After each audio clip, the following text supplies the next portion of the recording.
Hey guys, just got back from Kroger, so I thought I'd do a quick video, show you guys my grocery haul, so that you might have some ideas that you come up with next time you're out grocery shopping. So I'm a bit of a picky eater, so I don't necessarily go by the meal plans, but I do use them for inspiration from time to time. Alright guys, so starting out with the meat, let me show you what I got. These specifically here, I really like to get from Kroger anytime I can, because I can always find it without nitrates. So this is just some regular old sliced ham. You can find sliced ham without nitrates, I know at Publix too. I don't know about if at Ingles yet. I'm sure you can find it at Whole Foods. So I went ahead and picked up a couple of these. We're going to cook these as soon as we get done putting groceries away or warm them up. That way I can eat off of it for a couple days. Ham is really easy for me to fit into my macros, to really protein load, regardless of if it's a low macro or regular macro day.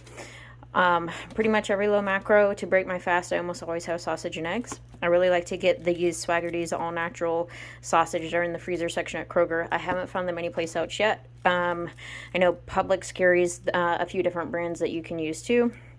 But really easy way to manipulate and change your protein and your fat content when you're breaking your macros based off of what you need for the day. But definitely with higher fat content, definitely try to save it for those low macro days, or excuse me, those low carb days, not low macro. Fully cooked bacon, kind of a little bit of a staple in our house. Usually get it from Sam's, but they don't have a nitrate-free version, so I do try and pick up a couple of these when I go to Kroger or Publix. So this is chicken bacon. Just looking for something else to do different for my regular macro meals this week. There's not really a whole lot of difference health-wise beneficial to you in pork bacon versus chicken bacon. Chicken bacon does have lower fat content. I like it just the same pretty much. So I picked up a few of these al frescos. So on one of our low macro days, we're going to have these steaks. For regular macro, I got a couple packs of beef tips here. These I'm going to throw into a stew. That's really great too on a low macro because you can always throw that stew over something, whether that's, you know, even more potatoes or rice, depending on what you need for your macros. I got some chicken breasts. Sometimes I do straight chicken breasts. Sometimes I do chicken breasts and then an equal amount of chicken thighs, depending on what I'm cooking. But I'm going to make chicken and rice casserole this week, something I haven't done in a long time. So I went ahead and just got the breast because I'm going to have fat content for my soups. Grillo pickles, just kind of a staple in my house. If you haven't had Grillo's pickles before, you're missing out. Water-wise, usually we drink regular Pure Life water, but sometimes they want a little bit of a flavor to spice it up a bit. So we're going to try this Waterloo brand this week. This is a watermelon flavor. Watermelon flavor comes in a lot of the other ones. What I look for when I'm picking out a water is just to make sure that it's truly just water and then like a natural flavoring, that it doesn't have any added sugars or anything like that. That way you can also potentially drink it during your fast as well. Hint is my go-to. It's not sparkling, not carbonated. It's just really nice. Tastes like juice, just a little less sweet. These are the beef broths we're going to use in our stew. I'm going to try this week instead of the old Lipton's beef seasoning. I'm going to try this mix. It's also drinkable as well, but the ingredients on it are really, really clean. Staple for me is Silk. This is coconut milk, unsweetened coconut milk. I like that better than some of the nut milks because the primary way that I use milk is in my coffee, and I don't like nut milk in my coffee because it tastes like hazelnut. I do not enjoy hazelnut. So this still fits everything. It's slightly a little bit, teeny bit more processed than some of the nut milks, but it's still unsweet. It still does not break my fast when I use it. Couple treats. I got some Yazoo bars. These are dairy. So if you're still doing dairy-free, or if you're in the process of figuring out whether you have a dairy sensitive or not, do not get these. But they're a nice treat if you do incorporate a little bit of dairy. I'm going to try this human bar this week. It has really clean ingredients. They were on sale. The macros in it are pretty good for a low-carb day, so I'm going to save that for tomorrow.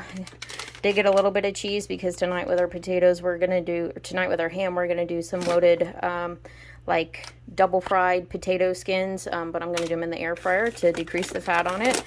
Frozen vegetables, broccoli, green beans, always good for low macros, really good to throw in anywhere. I got this pre-chopped bone of Kellett celery and onions to do with my stew. I got a pack of frozen onions because I use these a lot in just all my cooking in general. On to pantry goods. These were on sale again this week. These are a staple in my house, so even though I wasn't low, I picked them up. This is just Kroger brand natural peanut butter. This one, I don't know if you guys can see, it's a little oily, But once you mix it up, it stays together a whole lot better, and it does only has roasted peanuts and salt. Doesn't have any of those nasty palm oils in it. Chomplings. Sometimes I get these, sometimes I don't. These are nice little nice little sausages that you can take with you. This is actually turkey. The reason I got them this week is because I had the long stick turkey one last week, and they were pretty good. I wanted some more, so yeah. This is a wild rice blend. I haven't actually tried this one before because I haven't made the chicken and rice casserole in some time, but I wanted something cleaner than Uncle Ben's. The macros on these are actually pretty good, and then it's truly only rice. So we're going to try this brand this week in our casserole. I almost always pick up a pasta sauce anytime they're on sale. Anytime I'm looking at a new pasta sauce, when I look at the ingredients, first thing I'm looking for is, number one, does it have any inflammatory oils? Because that's really important to me. Next thing I'm looking at, obviously, the vodka sauce. This one is going to have a little bit of cream in it, but again, I do dairy reduced, and I'm not 100% sure that I'm even going to use this week. And then I look at the added sugar. So this only has 5 added sugars, which is still meh. There are some that don't have any, but I wanted a vodka sauce specifically for the next time just to rotate it out. So we're going to try this one. These are the soups I got. Cream of chicken. Pacific Foods is relatively clean. I used this at Christmas time and didn't really notice the difference, but it's just chicken stock, cornstarch, chicken, cream, rice flour, sea salt, garlic powder, onion powder. So those are all like, yeah, it's a little bit more processed, but they're all real ingredients. Same with this one. This one's just cream of mushroom. So a lot less junk in it than the other ones. I think so far I've only found these at Kroger, but like I said, I'm sure some of the other stores have an equivalent. And then of course I got fruit. I'm gonna do a fruit salad. Probably have it mostly on my low carb days. So I got primarily strawberries and blueberries. Gonna add a mango here, and then I have some clementines and kiwis to add as well. The clementines will help with the citrus to help preserve everything. So that's what I got. Hope you guys enjoyed. Hope this was helpful. Let me know.